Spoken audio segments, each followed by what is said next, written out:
အဲ့လူခင်ဗျားတို့2026ကမ္ဘာဖလား World Cup 2026ကြီးကတကယ်ပဲအားကစားပွဲလားဒါမှမဟုတ်ပတ်စံရှာဖို့တတ်ဖန်တီးထားတဲ့ဟာတာပြဆက်ကြီးလားပွဲမစခင်ဂတိတွေမျိုးမျိုးပေးပြီးမှတကယ်ပွဲလဲစားတော့ကမ္ဘာဘောလုံးဖွဲ့ချုပ် FIFA ရဲ့မယုံနိုင်စရာလှည့်ကွက်တွေနဲ့စီးမြင့်စမ်းတွေကြောင့်တစ်ကမ္ဘာလုံးကပြည်သက်တွေအော်ဂလီဆန်ပြီးလှောင်ပြောင်နေကြရပါပြီ။ဘာတွေဖြစ်ကုန်လဲဆိုတာသိချင်ရင်အဆုံးထိနားထောင်ကြည့်လိုက်တော့ပထမဆုံးချက်ကတော့ကွင်းပိတ်မိုးကရှိလဲရေအတင်းတောက်ခိုင်းတဲ့ဒီ automated hydration rules ပဲဖြစ်ပါတယ်။ FIFA ကစားသမားတွေရဲ့ကျန်းမာရေးအတွက်ဆိုပြီးပွဲစဉ်ပွဲတိုင်းပထမပိုင်းနဲ့ဒုတိယပိုင်း22မိနစ်ရောက်တိုင်း3မိနစ်မဖြစ်မနေ hydration break ပေးရမယ်ဆိုတဲ့စီမင်းအသစ်ကိုချမှတ်ခဲ့တာပါ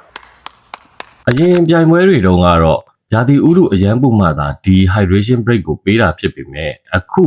2026မှာတော့ FIFA ကရာသီဥတုဘယ်လောက်အေးကွင်းကအမိုးပိတ်ပြီးလေအေးပေးစနစ်ဖွင့်ထားတာဖြစ်လို့ဘာအခြေအနေပဲဖြစ်ဖြစ်22မိနစ်ပြည့်ရင်ကစားပွဲကိုရပ်ပြီးအတင်းရေတောက်ခိုင်းရမယ်ဆိုပြီးပုံသေးသတ်မှတ်လိုက်တာဖြစ်ပါတယ်။တရားဝင်သတင်းအရင်းမြစ်ဖြစ်တဲ့ FIFA Official Announcement မှာ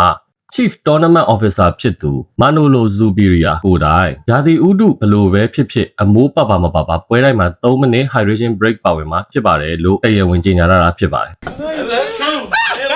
ရာသီဥတုအေးစိမ့်နေတဲ့အချိန်မျိုးမှာတော့ကစားသမားတွေကကွင်းလယ်မှာတောက်ချင်မတောက်ချင်အတင်းကြီးရေရက်တောက်နေကြအောင်မြင်တဲ့ပြည်သက်တွေကဒါဟာ player အတွက်မဟုတ်ပဲရေနဲ့အားပြည့်အချို့ရဲ့ sponsor ကုမ္ပဏီတွေကြေညာဖို့တက် FIFA ကပွဲချိန်တက်ပေးတာဆိုပြီး social media တွေပေါ်မှာတယောပြီးတော့ပွဲချနေကြပါတယ်FIFA ကမ္ဘာဖလားသမိုင်းတစ်လျှောက်မှာ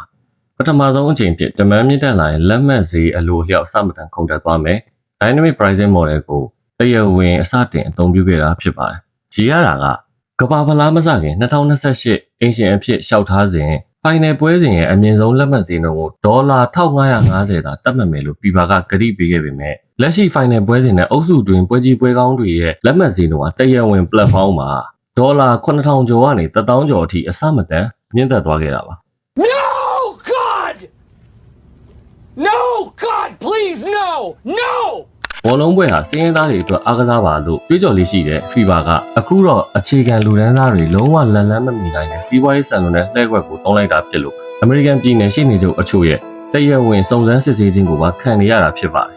။ဘာနဲ့တူလဲဆိုတော့ကျွန်တော်တို့လွန်ခဲ့တဲ့10နှစ်လောက်ကရီးစားနဲ့ရုပ်ရှင်ကြည့်စုံလဲတန်းကိုမှောက်ဖို့လက်မှတ်ဝယ်ရတယ်လို့ပါပဲ။ရုပ်ရှင်ကလည်းထွက်ရောမွေရောဆိုလိုပဲလေ။ဒါပေမဲ့ဒါတော့ FA ကောင်တွေကမသိနိုင်တော့ပါဘူးလေ။တတိယချက်ကတော့နိုင်ငံရေးကိန်းကြောင့်ကွင်းထဲမရောက်ခင်လမ်းဘေးမှာဒုက္ခရောက်ရတဲ့အဖြစ်Transit and Visa Friction ပဲဖြစ်ပါတယ်။ FIFA ဟာအားကစားမှာနိုင်ငံရေးမရောရဘူးလို့အမြဲပြောလေးရှိပေမဲ့ Ancient American နိုင်ငံနဲ့နိုင်ငံရေးတင်းမာမှုရှိတဲ့ Iran အသင်းရဲ့ပွဲစဉ်တွေမှာတော့ထူးဆန်းတဲ့အလွဲချော်တွေရှိနေတာပေါ့။ American အစိုးရက Iran အသင်းရဲ့ Visa တွေကိုအချိန်ဆွဲတာမျိုး